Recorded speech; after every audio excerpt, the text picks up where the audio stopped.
يحمل خليل ابنته نور ويقول لنايا: لقد فشل مخططك. وباسم فرح كثيرا لأنني سوف أتزوج بشقيقته منال، والآن أنت وحيدة. وخليل يعطي لنايا ورقة الطلاق، ونايا تتعصب كثيرا وتأخذ نور منه وتذهب إلى المنزل وتقول لخالتها: باسم أيضا طماع كأخته منال، لقد غدر بي. وتري خالتها ورقة الطلاق، ونايا مزعوجة كثيرا وتبكي وتقول: لا أريد الطلاق. فتقول لها سامية: لا تبكي، سوف أخذ حقك منهم. طلال يظن أن حليم خطفه، والرجال يسحبوه إلى داخل الصالة ويرموه على الأرض، ويكون عينا طلال مغلقين بحيث لا يمكنه رؤية أي شيء. ويأتي صوت ويقول: أهلا بعودتك، لقد قللت من قدراتنا كثيرا. وماذا تفعل الآن؟ سوف نريك من نحن. ليرد طلال: أنت تحطم قلبي، أيعقل أن أقلل من شأنكم؟ أنت تقترب من قضيتك من مكان آخر، يمكننا أن نتحدث عن هذا من خلال جلوسنا معا. لا يوجد شيء لا يمكن فهمه. زفافي غدا، أرجوك أتوسل إليك، لدي طفل وزوجتي حامل. ليرد الخاطف الذي يكون فارس ويسأله: إذا كنت ستتزوج غدا، أين أصدقاؤك؟ وأين رئيسك؟ ويأتي عفيف ومصطفى ويقومون بإشعال الألعاب النارية، ويخاف طلال كثيرا ويظن بأنهم سوف يقتلوه، ويضحكون عليه كثيرا. ويقترب منه فارس بينما جاد يصورهم، ويفتح عينيه لطلال ويقول له فارس: مفاجأة. والطلال يكون مصدوما ويتفاجأ كثيرا برؤيتهم، وهم يضحكون عليه ويأخذون سيلفي معه. وفي المشهد التالي، بينما ثريا وداليا ودينا وربا وبسمة وسارة في المطعم يغنون ويرقصون ويحتفلون بحنة داليا ويكونون سعداء جدا، جاد ومصطفى ينظرون إلى الفيديو الذي صوروه لطلال ويضحكون عليه كثيرا. ويقول لهم طلال: كفاكم ضحكا. فيقول جاد: كم كنت خائفا. ويضحكون أكثر. ويقول طلال: أيعقل أن تفعل هذا بي؟ هل هذه مسحة؟ ظننت لن أتمكن من رؤية ابني. وبعد ذلك فارس يسأل هادي لما هو حزين. ليرد هادي: أنا أفكر ما حدث مع السيد عادل، ماذا لو تأخرنا قليلا؟ أظن هناك رابطة أقوى بين أمي وعادل أكثر مما كنا نظن.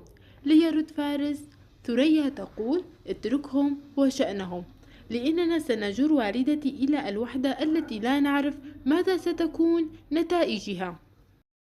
فيقول هادي: رغم غضب ثريا إنها لا زالت تدافع عن والدتنا. ليرد فارس: لا أعرف كيف خرج مني كلمة وأعطيتها، ولا أستطيع التراجع عنها الآن. ليرد هادي: ثريا محقة، ربما نسبب بجرح لن نستطيع دفع ثمنه أو إيقافه. وطلال يقول لجاد: احذف الفيديو، ولكن جاد يرفض. فارس يقول: الفتيات يخططون لشيء ما بسرية، هل تعرفون ما هو؟ فالجميع يقول بأنهم لا يعرفون، ويخبرهم عفيف أين هم متواجدين الآن. فيقول طلال: هل نداهمهم ونكتشف السر؟ خليل يقول: لن أستطيع المجيء، فأنا متعب كثيرا، وسأكون سعيدا لو ذهبت إلى المنزل، وسوف أخذ أمير معي. وخليل وعفيف وأمير يغادرون إلى القصر، وبعدها فارس وهادي وجاد ومصطفى يذهبون إلى المطعم ومكان الحنة ويفاجئون الفتيات. بينما الفتيات في هذا الوقت سعداء جدا ويرقصون، وتقول سارة: حان وقت المفاجأة. وتدخل عليهم الست ليلى وينصدمون جميعا، ثم يدخلون ثلاثة شبان ويرقصون رقصا شرقي، ويرقصون حوالين الست ليلى، وتنصدم ليلى كثيرا وتشعر بالإحراج، ويتفاجأ الجميع ويضحكون ويستمرون بالرقص.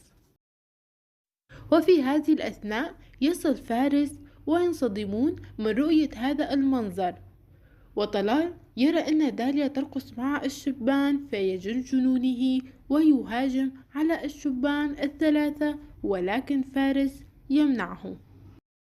فارس في المنزل ويلوم ثريا على الذي حدث، وثريا تضحك وتقول فقد أردنا تغيير الروتين وصنع شيء جديد ونحتفل شيء لا ينسى، ولم نكن ندري بأن والدتك الست ليلى سوف تأتي. فيقول فارس ما هذا المنظر الذي رأيته؟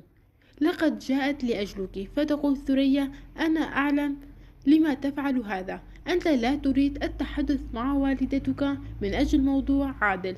فيقول فارس أنا لا أدين لك بعد هذه الليلة بشيء، ولا أستطيع التحدث مع أمي بعد ليلة كهذه. فتقول ثريا ولكنك وعدتني. وبعد ذلك فارس يذهب إلى غرفة والدته الست ليلى للتحدث معها، وتسأله ليلى هل ستتحدث بخصوص خليل؟ فيقول فارس كلا، وإنما بخصوص عادل.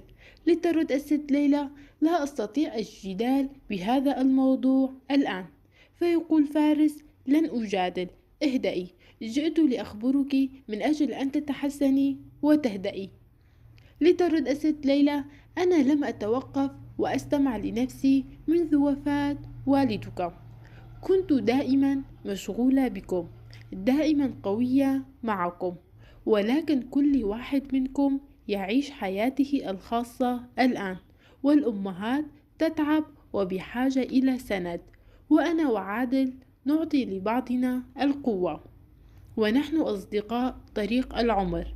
فيقول فارس أنا أنسحب من بينكم، يعني لست ضد علاقتكم ولن أعارض ذلك، ولكن هذا لا يعني أن نجتمع جميعنا على طاولة واحدة ونعيش معا.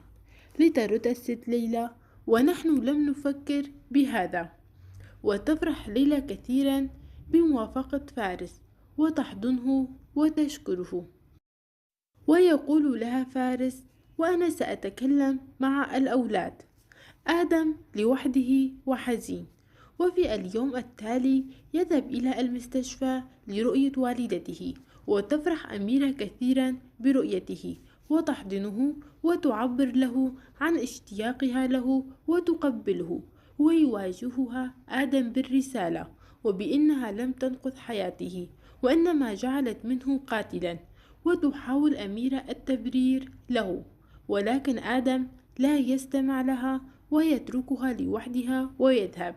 وأميرة تنادي عليه ولكن آدم لا يلتفت إليها، ويكون آدم غاضبا وحزينا ويقود سيارته بطريقة جنونية وسرعة عالية، ويصدم نفسه بالحائط محاولا قتل نفسه. فيا ترى هل سينجو من الموت؟ هذا ما سنتابعه ونعرفه في الحلقة القادمة.